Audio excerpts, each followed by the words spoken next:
दोस्तों नमस्कार। पिछली वीडियो में हमने आपको संज्ञा से अवयव तक के 30 क्वेश्चन आपको वस्तुनिष्ठ प्रीवियस क्वेश्चनों का अभ्यास कराया था। आज आगे के प्रश्नों को अभ्यास करेंगे। तो पहला प्रश्न है, वृक्ष पर पक्षी बैठे हैं, इस वाक्य में पर कुम में कौन सा कारक है? कर्म, संप्रदान, अपादान या अधिकरण?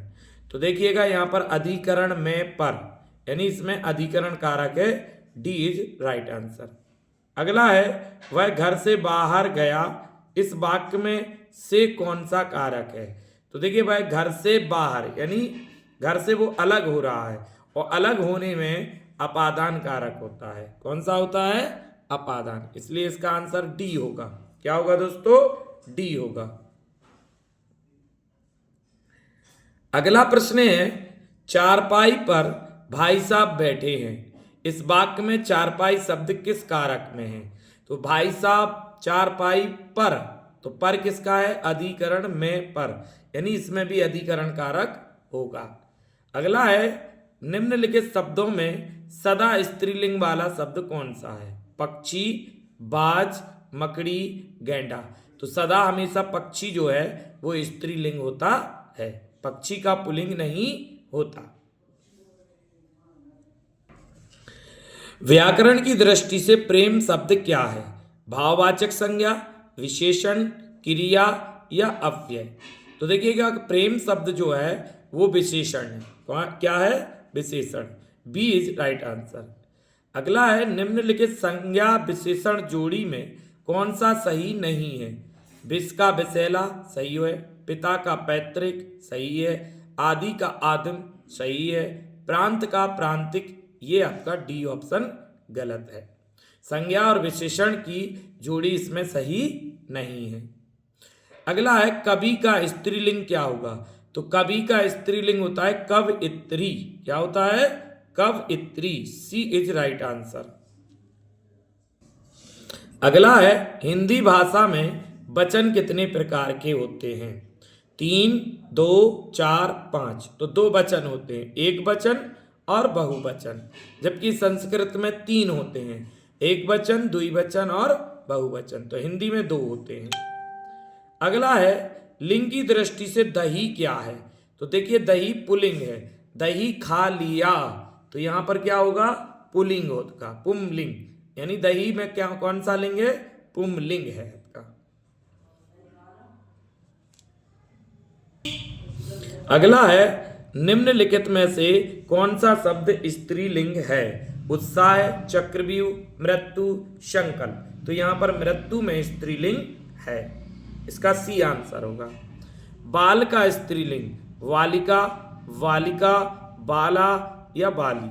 तो बाल का जो है बाला होता है, बाल मीन्स बच्चा होता है, लड़का, और बाला मीन्स छोटी लड़की। तो यहां पर सी आंसर इज राइट, बाला। अगला प्रश्न है, संज्ञा के स्थान पर प्रयुक्त होने वाले शब्द को क्या कहते हैं? तो संज्ञा के स्थान पर सर्वनाम का प्रयोग होता है, यानी ए इज राइट आंसर। संज्ञा के स्थान पर प्रयुक्त होने वाले शब्द सर्वनाम होते हैं। नेक्स्ट क्वेश्चन है, निम्नलिखित वाक्यों में से किस वाक्य में सर्वनाम का अशुद्ध प्रयोग हुआ है? वह स्वयं यहां नहीं आना चाहती, सही है। आपके आग्रह पर मैं दिल्ली जा सकता हूं, ये भी ठीक है। मैं तेरे को एक घड़ी दूंगा, ये गलत है। मैं तुझे एक घड़ी दूंगा, यहां पर ये सही होना चाहिए था। तो सी इज गलत आंसर, राइट आंसर है, यानी सी में गलत है। अगला है, मुझे किस प्रकार का सर्वनाम है? देखिए मुझे यानी मैंने, अपने आप के लिए, तो ये उत्तम पुरुष है। एक आपका जो पुरुषवाचक सर्वनाम होता है उसमें 3 होते, उत्तम पुरुष, मध्यम पुरुष और अन्य पुरुष। तो उत्तम पुरुष आप स्वयं होते, आप अपने लिए जिन शब्दों का इस्तेमाल करें वो उत्तम पुरुष में। तो मुझे, मैं अपने लिए इस्तेमाल कर रहा हूं, इसलिए उत्तम पुरुष सर्वनाम होगा आपका। अगला प्रश्न है, सर्वनाम के कितने प्रकार होते हैं? तो सर्वनाम के जो है आपके पहला 4, 5, 6, 7। तो यहां पर 6 आपके सर्वनाम के प्रकार होते हैं। ठीक। अगला है, निश्चयवाचक सर्वनाम कौन सा है? यानी जो निश्चितता का बोध करा रहा है। क्या क्वेश्चन मार्क है, कुछ अनिश्चय है, कौन क्वेश्चन मार्क है, यह निश्चित सर्वनाम है। तो इसका डी आंसर इज राइट। अगला प्रश्न है इनमें अनिश्चयवाचक सर्वनाम कौन सा है? तो अनिश्चयवाचक कोई होगा, सी आंसर होगा। अगला, यह घोड़ा अच्छा है, इस वाक्य में यह क्या है? संज्ञा, सर्वनाम, विशेषण या सार्वनामिक विशेषण? तो यह पर आपका जो है सार्वनामिक विशेषण, डी इज राइट आंसर, क्योंकि यह संज्ञा के साथ जो है विशेषण है और उसकी विशेषता बता रहा है, इसलिए सार्वनामिक विशेषण इसका आंसर होगा। अगला प्रश्न है संबंधवाचक सर्वनाम बताइए। कोई, कौन, जो, वह। कोई आपका अनिश्चयवाचक है, कौन प्रश्नवाचक है, जो यह संबंधवाचक होगा, सी आंसर इज राइट। अगला है संज्ञा या सर्वनाम की विशेषता बतलाने वाले शब्द को क्या कहते हैं? तो इनको भैया विशेषण कहते हैं, ये इज राइट आंसर। संज्ञा या सर्वनाम की विशेषता बताने वाले को विशेषण। विशेषण के कितने प्रकार हैं? 3, 4, 5, 6। तो 4 प्रकार होते हैं। सर्वनाम 6 और विशेषण 4। संज्ञा अर्थ के आधार पर 5, व्युत्पत्ति के आधार पर 3। लिंग 2 होते हैं, वचन आपके 2 होते हैं। अगला प्रश्न है निम्नलिखित में से विशेषण चुनिए। भलाई, मिठास, थोड़ा, स्वयं। तो आपको यहाँ पर विशेषण बताना है, तो विशेषण यहाँ पर थोड़ा हो जाएगा, सी इज राइट आंसर। ठीक।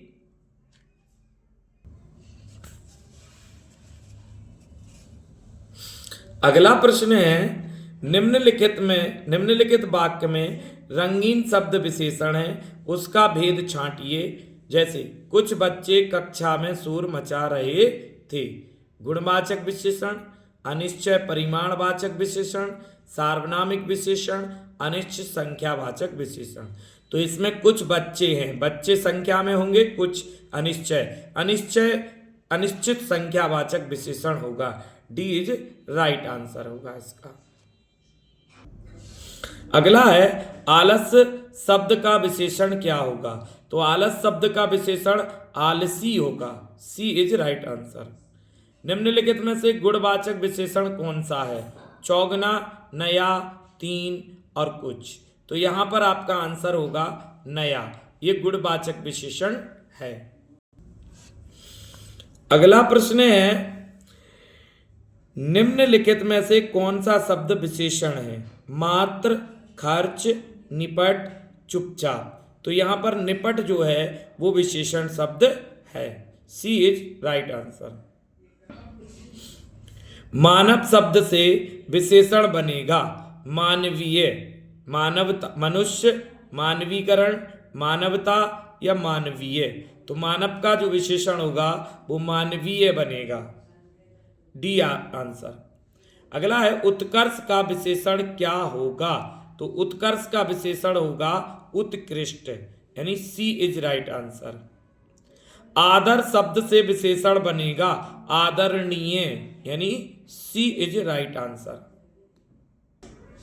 अगला है संस्कृति का विशेषण है, तो संस्कृति का सांस्कृतिक होगा, सांस्कृतिक, डी इज राइट आंसर। पशु शब्द का विशेषण, पशु शब्द का विशेषण पाशविक होता है, क्या होता है? पाशविक, ए इज राइट आंसर। और आखिरी क्वेश्चन आज का है निम्नलिखित में से कौन सा शब्द विशेषण है? कौन सा शब्द विशेषण है? सौंदर्य, बेकारी, वृक्ष, फुपेरा। इस प्रश्न का आंसर आपको कमेंट बॉक्स में देखना है। तो दोस्तों अगर वीडियो आपको पसंद आया हो तो वीडियो को लाइक करें, सब्सक्राइब करें, कमेंट करें और बेल आइकन जरूर दबाएं, जिससे नई वीडियो आपके पास तुरंत पहुंचे। और अगर वीडियो को फेसबुक पर देख रहे हो तो हमारे फेसबुक पेज को फॉलो जरूर करें। जय हिंद, जय भारत। मिलते हैं अगले प्रीवियस क्वेश्चनों के साथ। शुभ रात्रि।